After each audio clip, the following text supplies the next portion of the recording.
बिस्मिल्लाहिर्रहमानिर्रहीम। 9th class. आज की वीडियो में हम चैप्टर नंबर 4 डायनामिक्स 2 के लॉन्ग क्वेश्चन नंबर 9 से स्टार्ट लेंगे। इससे पहले हम 8 लॉन्ग क्वेश्चन डिस्कस कर चुके हैं। फर्स्ट हमारे पास लॉन्ग क्वेश्चन जो क्वेश्चन नंबर 9 है वो क्या है? Comparing rolling friction and sliding friction, how are they different in terms of contact surfaces, motion and forces involved, explain with examples.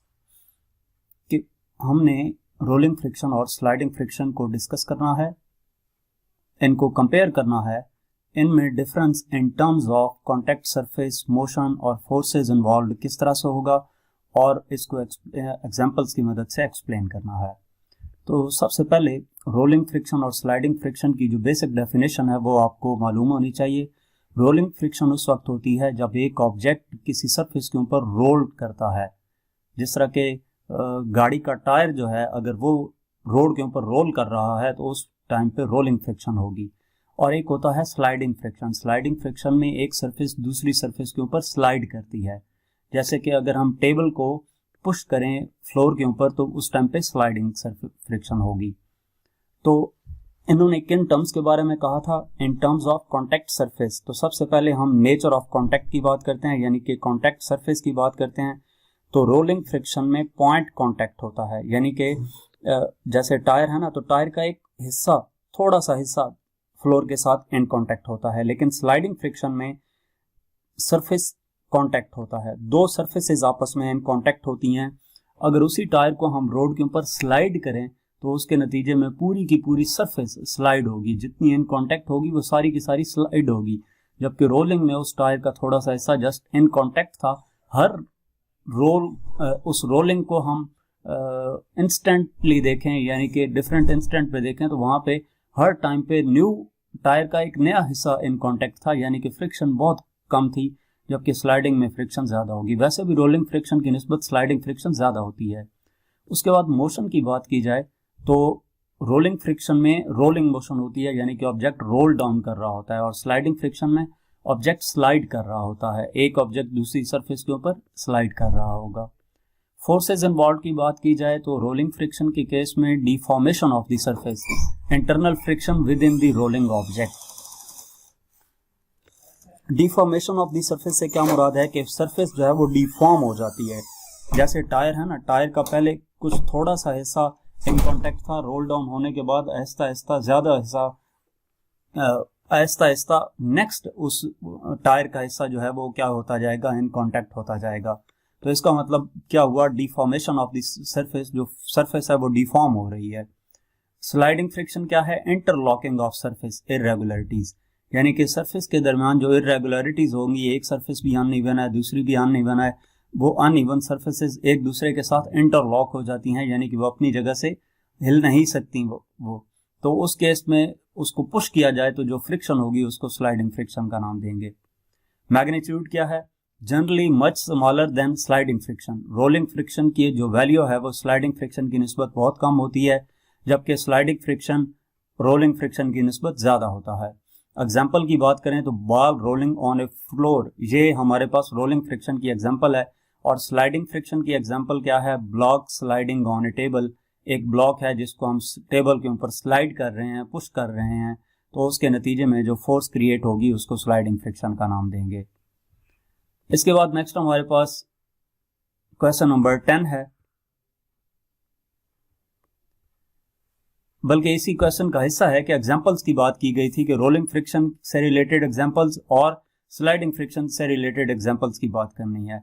वैसे पिछले टेबल में एक एक एग्जांपल मैंने डिफाइन तो कर दी थी, लेकिन यहाँ पर मजीद एग्जांपल्स भी डिफाइन कर रहा हूँ। रोलिंग फ्रिक्शन की अगर बात की जाए तो बाईसाइकिल या कार मूव करती है तो उसका व्हील जो है वो रोल कर रहा होता है स्लाइड होने की बजाय, तो उसकी वजह से जो फ्रिक्शन होगी उसको रोलिंग फ्रिक्शन का नाम देंगे। इसी तरह बॉल बेरिंग्स जो मशीन में यूज किए जाते हैं वो फ्रिक्शन को रिड्यूस कर देते हैं। वो क्या करते हैं? रोलिंग फ्रिक्शन को स्लाइडिंग फ्रिक्शन को रोलिंग फ्रिक्शन में कन्वर्ट कर देते हैं, जिसकी वजह से फ्रिक्शन कम हो जाती है। स्लाइडिंग फ्रिक्शन क्या है? Box dragged across the floor experiences greater resistance. अगर एक बॉक्स को फ्लोर के ऊपर ड्रैग किया जाए तो उसके नतीजे में रेजिस्टेंस ज्यादा होगी। और दूसरा पॉइंट क्या है, when a sled moves on ice the friction opposing its motion is sliding friction. Ice के ऊपर हम स्लेड ही नहीं, किसी भी ऑब्जेक्ट को हम अगर स्लाइड करते हैं, उसको मूव करवाते हैं, यानी कि आइस की सरफेस के ऊपर किसी दूसरे ऑब्जेक्ट को पुश या पुल करते हैं, तो उसके नतीजे में जो फ्रिक्शन होगी उसको स्लाइडिंग फ्रिक्शन का नाम देंगे। नेक्स्ट हमारे पास क्वेश्चन नंबर 10 है, analyse the dynamics of an object reaching terminal velocity. हमने क्या करना है, एक ऑब्जेक्ट के डायनामिक्स को डिस्कस करना है जो कि टर्मिनल वेलोसिटी रीच कर रहे हैं, यानी कि टर्मिनल वेलोसिटी अटेन करते हैं। सबसे पहले इसमें टर्मिनल वेलोसिटी होती क्या है, इसके बारे में जानने की जरूरत है। टर्मिनल वेलोसिटी वो मैक्सिमम वेलोसिटी है जो कोई भी ऑब्जेक्ट अटेन करता है जब उसको गिराया जाए वाटर में या एयर में, यानी कि किसी भी फ्लूइड में जब किसी ऑब्जेक्ट को गिराया जाए या मूव करवाया जाए तो उसके नतीजे में वो मैक्सिमम वेलोसिटी जो वो ऑब्जेक्ट अटेन कर लेगा, अचीव कर लेगा, उसको टर्मिनल वेलोसिटी का नाम देंगे। जैसे कि अगर हम एक हाइट से एक बॉल को नीचे की तरफ गिराते हैं, वो बॉल हवा में गिराई गई है, तो नीचे आते हुए वो मैक्सिमम वेलोसिटी जब वो बॉल अटेन कर लेगी तो उसको टर्मिनल वेलोसिटी कहेंगे, क्योंकि इनिशियली उसकी वेलोसिटी 0 है। जो नीचे आएगी उसकी वेलोसिटी इंक्रीज होती जाएगी, तो वो हमेशा ही इंक्रीज नहीं होती। एक पॉइंट ऐसा आता है जहां पे बॉल मैक्सिमम वेलोसिटी अटेन कर लेती है, उस मैक्सिमम वेलोसिटी को टर्मिनल वेलोसिटी कहते हैं। दिस ऑकर्स, अब ये टर्मिनल वेलोसिटी कब होगी, when the downward force of gravity is balanced by the upward drag force exerted by the fluid। के टर्मिनल वेलोसिटी कब अटेन हो जाएगी, जब डाउनवर्ड फोर्स जो है ग्रेविटी की वो बैलेंस हो जाएगी अपवर्ड ड्रैग फोर्स की वजह से। अपवर्ड ड्रैग फोर्स कौन सी फोर्स होगी, वो फ्लूइड जैसा कि एयर है वो बॉल के ऊपर अप्लाई कर रहा है, उस ऑब्जेक्ट के ऊपर जो फोर्स नीचे से ऊपर की तरफ अप्लाई करेगा उसको ड्रैग फोर्स कहेंगे। ड्रैग फोर्स ग्रेविटी के इक्वल आ जाएगी, तो उस टाइम पे टर्मिनल वेलोसिटी से ऑब्जेक्ट मूव कर रहा होता है। अब इसके डायनामिक्स को हम डिस्कस करते हैं। सबसे पहले इनिशियल फॉल है, जब ऑब्जेक्ट इनिशियली ड्रॉप किया जाता है, नीचे गिराया जाता है, तो उसके ऊपर जो फोर्स अप्लाई हो रही होती है वो ग्रेविटी की फोर्स होती है, जिसकी वजह से वो एक्सेलरेट करता है डाउनवर्ड। जब ऑब्जेक्ट नीचे गिरता है तो वो क्या करता है, उसको एयर रेजिस्टेंस का सामना करना पड़ता है, जो कि ड्रैग फोर्स है, और ये ड्रैग फोर्स उस ऑब्जेक्ट की मोशन को अपोज कर रही होती है। दूसरा पॉइंट है increasing drag force. Drag force को इंक्रीज करना कैसे, as object speed increases the drag force also increases. Object को छोड़ा है ना ऊपर से नीचे की तरफ, तो वो नीचे की तरफ ग्रेविटी की वजह से आएगा। जो जो उसकी ऑब्जेक्ट की स्पीड इंक्रीज होती जाएगी, ड्रैग फोर्स भी इंक्रीज होती जाएगी। इसका मतलब क्या है कि ड्रैग फोर्स प्रोपोर्शनल है squares of the objects velocity. ये एक्सपेरिमेंट्स की मदद से प्रूव किया गया है कि जो ऑब्जेक्ट है जब उसको नीचे गिराया जाता है तो उसके ऊपर जो ड्रैग फोर्स अप्लाई हो रही है वो डायरेक्टली प्रोपोर्शनल होती है square of the objects velocity के। इसके बाद क्या पॉइंट है, तीसरा पॉइंट है balancing forces. Eventually drag force becomes equal in magnitude to the force of gravity. के कुछ टाइम के बाद जो ड्रैग फोर्स है वो इक्वल हो जाती है फोर्स ऑफ ग्रेविटी के। इस पॉइंट पे नेट फोर्स जो ऑब्जेक्ट के ऊपर अप्लाई हो रही होगी वो 0 होगी। तो 4 पॉइंट क्या होगा, कांस्टेंट वेलोसिटी। जब नेट फोर्स 0 हो चुकी है, यानी कि नो नेट फोर्स है, तो ऑब्जेक्ट कंटिन्यू करेगा नीचे की तरफ फॉल करते हुए कांस्टेंट वेलोसिटी के साथ। इस कांस्टेंट वेलोसिटी को हम टर्मिनल वेलोसिटी का नाम देते हैं, यानी कि वो पॉइंट जिसपे ड्रैग फोर्स इक्वल हो जाती है फोर्स ऑफ ग्रेविटी के और ऑब्जेक्ट कांस्टेंट वेलोसिटी के साथ डाउनवर्ड मूव करता है, उस वेलोसिटी को हम टर्मिनल वेलोसिटी का नाम देते हैं। नेक्स्ट हमारे पास क्वेश्चन नंबर 11 है, define centripetal force, describe the motion of a body in a circular path under the action of centripetal force. Centripetal force क्या है और एक बॉडी की मोशन को डिस्कस करना है जो कि सर्कुलर पाथ में मूव कर रही है under the action of centripetal force. तो सेंट्रीपिटल फोर्स की बात की जाए तो सेंट्रीपिटल फोर्स वो फोर्स होती है जो किसी ऑब्जेक्ट के ऊपर जब अप्लाई होती है तो उस ऑब्जेक्ट को सर्कुलर पाथ में मूव करवाती है, और सेंट्रीपिटल फोर्स की डायरेक्शन हमेशा towards the centre of the circle होती है। अगर सेंट्रीपिटल फोर्स मौजूद नहीं होगी तो ऑब्जेक्ट सर्कुलर मोशन नहीं कर सकता, यानी कि सेंट्रीपिटल फोर्स वो फोर्स होती है जो किसी भी ऑब्जेक्ट को सर्कुलर मोशन करवाती है। तो मैथमेटिकली सेंट्रीपिटल फोर्स को हम लिखते हैं Fc इक्वल टू mv²/r। इसमें Fc सेंट्रीपिटल फोर्स है, m mass of the object है जो ऑब्जेक्ट सर्कल में मूव कर रहा है, v उस ऑब्जेक्ट की वेलोसिटी है, और r उस सर्कुलर पाथ या सर्कुलर ऑर्बिट का रेडियस होगा। अब हम मोशन को डिस्कस करते हैं कि एक बॉडी जो कि सर्कुलर पाथ में मूव कर रही है उसकी मोशन कैसे होगी। जब ऑब्जेक्ट सर्कुलर पाथ में मूव करता है तो उसकी डायरेक्शन कॉन्स्टेंटली चेंज हो रही होती है। यहां अगर उसकी स्पीड कांस्टेंट भी रखें तो उसकी स्पीड कांस्टेंट रखते हुए भी ऑब्जेक्ट की जो डायरेक्शन है मूवमेंट की वो हर पॉइंट पे चेंज हो रही होती है। अब ये जो डायरेक्शन में चेंज आएगी ये क्या बताती है? चेंज इन वेलोसिटी, जो कि हमें इन जनरल एक्सेलरेशन दे रही है कि एक्सेलरेशन का formula change in velocity over time है ना। तो वेलोसिटी अगर चेंज हो रही है तो इसका मतलब है वहां पे एक्सेलरेशन मौजूद है। ये एक्सेलरेशन सेंट्रीपिटल एक्सेलरेशन कहलाता है और यह हमेशा towards the centre of the circular path होता है।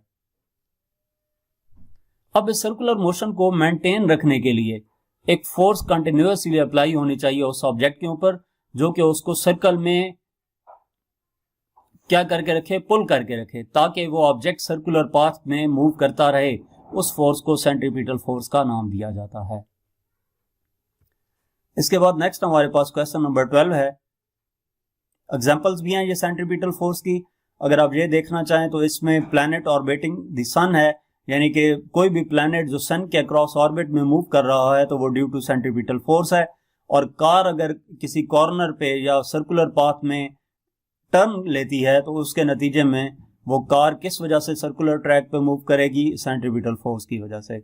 और वो फोर्स कहां से आएगी? Frictional force between road and the tyre. इसके बाद नेक्स्ट क्वेश्चन नंबर 12 है, identify different sources of multiple centripetal force in real life example. Different sources बताने हैं सेंट्रीपिटल फोर्स के रियल लाइफ एग्जांपल्स में। तो यहां पर कुछ रियल लाइफ एग्जांपल्स बताई जा रही हैं जिनमें सेंट्रीपिटल फोर्स जो है वो सोर्स के तौर पे काम करता है, यानी कि ऑब्जेक्ट की जो मोशन है वो ड्यू टू सेंट्रीपिटल फोर्स होगी। तो सबसे पहला पॉइंट हमारे पास है, पहली एग्जांपल है कार टर्निंग अ कॉर्नर। एक कार जो है वो कॉर्नर पे टर्न ले रही है तो उस केस में फ्रिक्शनल फोर्स जो होगी रोड और टायर के दरमियान वो सेंट्रीपिटल फोर्स प्रोवाइड करेगी, जिसकी वजह से कार कॉर्नर में टर्न ले सकती है। दूसरी एग्जांपल देखते हैं, ball on a string being swung in a circle. Swing in a circle कि एक बॉल है जिसको एक स्ट्रिंग के साथ बांधा गया है और उसको हम सर्कल में स्विंग करते हैं। तो उस केस में वो जो सर्कल में बॉल स्विंग कर रहा है वहां पर जो नेसेसरी सेंट्रीपिटल फोर्स प्रोवाइड की गई है वो टेंशन की फोर्स है। जो टेंशन है स्ट्रिंग में वो प्रोवाइड करती है necessary centripetal force. Next example number 3 है, roller coaster going around a curve. Roller coaster जो है वो जब कर्व के अक्रॉस मूव कर रहा है तो उस केस में नॉर्मल फोर्स जो है ट्रैक से, ट्रैक बना होता है ना रोलर कोस्टर का, तो नॉर्मल फोर्स वहां पर ड्रॉ की जाए तो वो नॉर्मल फोर्स जो है वो नेसेसरी सेंट्रीपिटल फोर्स प्रोवाइड करती है। एग्जांपल नंबर 4 है, the moon orbiting the earth. Moon earth के अक्रॉस रोटेट कर रहा है, एक ऑर्बिट में कंटिन्यूअसली रोटेट कर रहा है, तो इस केस में ग्रेविटेशनल फोर्स है अर्थ और मून के दरमियान वो सेंट्रीपिटल फोर्स प्रोवाइड करती है। इसके बाद हमारे पास एग्जांपल नंबर 5 है, an electron orbiting the nucleus of an atom. कि इलेक्ट्रॉन जो है वो एक न्यूक्लियस के अक्रॉस ऑर्बिट में मूव कर रहा है, तो उस केस में इलेक्ट्रोस्टैटिक फोर्स जो है इलेक्ट्रॉन और न्यूक्लियस के दरमियान वो सेंट्रीपिटल फोर्स प्रोवाइड करती है। नेक्स्ट एग्जांपल नंबर 6 है, सैटेलाइट ऑर्बिटिंग द अर्थ। कोई भी सैटेलाइट अर्थ के अक्रॉस ऑर्बिट में मूव कर रही है तो वो भी सर्कुलर पाथ में मूव कर रही है। इस केस में gravitational force between satellite and earth provides necessary centripetal force. कि वो फोर्स जो अर्थ और सैटेलाइट के दरमियान मौजूद है उस ग्रेविटेशनल फोर्स की वजह से सेंट्रीपिटल फोर्स क्रिएट हो रही होती है। इसके बाद नेक्स्ट हमारे पास क्वेश्चन नंबर 13 है। इस चैप्टर का लास्ट क्वेश्चन है, define orbital velocity. How do scientist use the concept of orbital speed to launch satellites into specific orbits? What factors influence the chosen speed? Orbital speed क्या है? Orbital speed या orbital velocity की definition क्या है? Orbital velocity किसी भी satellite की वो वेलोसिटी है जिस वेलोसिटी के तहत वो सैटेलाइट अपने ऑर्बिट में मूव करता है। ठीक है, orbital velocity is the velocity needed for an object to orbit a celestial body. Celestial body यानी कि स्पेस में किसी ऑब्जेक्ट, किसी प्लैनेट को, चाहे वो आर्टिफिशियल है चाहे नेचुरल है, उसको एक सर्कुलर पाथ में मूव करने के लिए जिस स्पीड से मूव करना होता है उसको ऑर्बिटल वेलोसिटी कहते हैं। की स्टेप्स हैं launching satellites into specific orbit. एक स्पेसिफिक ऑर्बिट में सैटेलाइट को लॉन्च करने के लिए साइंटिस्ट ने कुछ कॉन्सेप्ट दिए हैं। सबसे पहले क्या है, at any given altitude the satellites orbital speed is calculated using the formula, कि किस हाइट पे सैटेलाइट को ऑर्बिट में मूव करवाना है और कितनी वेलोसिटी से मूव करवाना है, उसके लिए साइंटिस्ट प्रॉपर फार्मूला दिया है। उसमें उसकी मदद से ऑर्बिटल वेलोसिटी कैलकुलेट कर ली जाती है। इसमें जी जो है ग्रेविटेशनल कांस्टेंट है, M mass of the earth है, R radius of the earth है, height from the surface of the earth है, और वी ओ ऑर्बिटल वेलोसिटी है। ये मैंने जब अर्थ का वर्ड यूज किया है तो इसका मतलब है ऑर्बिटल वेलोसिटी उस ऑर्बिट की, वो ऑर्बिट जो अर्थ के क्रॉस होगा। अगर किसी और प्लेनेट के लिए, किसी और प्लेनेट के अक्रॉस ऑर्बिटल वेलोसिटी कैलकुलेट करनी है तो उसके लिए उस प्लेनेट से रिलेटेड जी, एम और आर की वैल्यू पुट की जाएगी। Gravitational force acts as centripetal force that continuously pulls the satellite towards the centre of the Earth. अब जब वो ऊपर चली जाती है, सैटेलाइट और ऑर्बिट में मूव कर रही है, तो ग्रेविटेशनल फोर्स जो है वो सेंट्रीपिटल फोर्स के तौर पे एक्ट करती है और वो सैटेलाइट को towards the centre of the earth pull करती है, जिसकी वजह से वो सैटेलाइट स्पेस में फ्लाई ऑफ नहीं कर जाती। तो जब वो कंटिन्यूअसली सर्कल में मूव करेगी तो सैटेलाइट रोटेट करने लग जाएगी किस स्पीड के साथ, वो ऑर्बिटल स्पीड जो उसको प्रोवाइड की गई होगी इस फार्मूले की मदद से कैलकुलेट करके। इसके बाद लास्ट इस क्वेश्चन का हिस्सा क्या है, what factors influence the chosen speed. कौन से फैक्टर्स इन्वॉल्व होते हैं स्पीड को चूज करते वक्त? तो की फैक्टर्स इन्फ्लुएंसिंग और ऑर्बिटल स्पीड, सबसे पहले एल्टीट्यूड है। Higher altitudes requires lower orbital speeds because gravity weakens with distance. कि अगर एल्टीट्यूड ज्यादा होगा, एल्टीट्यूड से मुराद हाइट है, अगर हाइट ज्यादा होगी तो ऑर्बिटल स्पीड जो है वो लो होगी, क्योंकि ग्रेविटी कम होती जाती है जो डिस्टेंस इंक्रीज होता है। अर्थ की सरफेस से जितना दूर जाएंगे ग्रेविटी की वैल्यू, जी की वैल्यू कम होती जाएगी। उसके बाद दूसरा पॉइंट है पर्पस ऑफ द सैटेलाइट, कि सैटेलाइट को किस मकसद के लिए भेजा जा रहा है। डिफरेंट मिशंस के लिए भेज रहे हैं, कम्युनिकेशंस के लिए है, अर्थ ऑब्जर्वेशन के लिए है, वेदर मॉनिटरिंग के लिए हो सकती है, तो डिफरेंट मिशंस के लिए भेजा जाता है। अब डिफरेंट मिशंस जब होंगे तो ऑर्बिटल स्पीड भी उसी हिसाब से डिफरेंट होगी, क्योंकि आपको पता है कि जियो स्टेशनरी सैटेलाइट की निस्बत बाकी सैटेलाइट्स जो ऑर्बिट्स में मूव कर रहे होते हैं उनकी ऑर्बिटल स्पीड भी डिफरेंट होती है। इसके बाद अर्थ ग्रेविटी है। Scientist calculate the gravitational pull to determine the necessary orbital speed. जिस पॉइंट पे, जिस ऑर्बिट में सैटेलाइट को मूव करवाना है, उस पॉइंट पे उस ऑर्बिट जितनी हाइट पे मौजूद है उस हाइट पे जी की वैल्यू कैलकुलेट की जाती है। तो अर्थ की ग्रेविटी भी काफ़ी इन्वॉल्व होती है ऑर्बिटल स्पीड को कैलकुलेट करने में। तो यहाँ तक हमारे पास इस चैप्टर के लॉन्ग रिस्पांस क्वेश्चंस थे। मजीद किसी भी चैप्टर के लॉन्ग रिस्पांस क्वेश्चन देखने के लिए या कोई भी और टॉपिक या एक्सरसाइज के क्वेश्चन या न्यूमेरिकल्स का सोल्यूशन देखने के लिए हमारा चैनल विजिट करें। Thank you.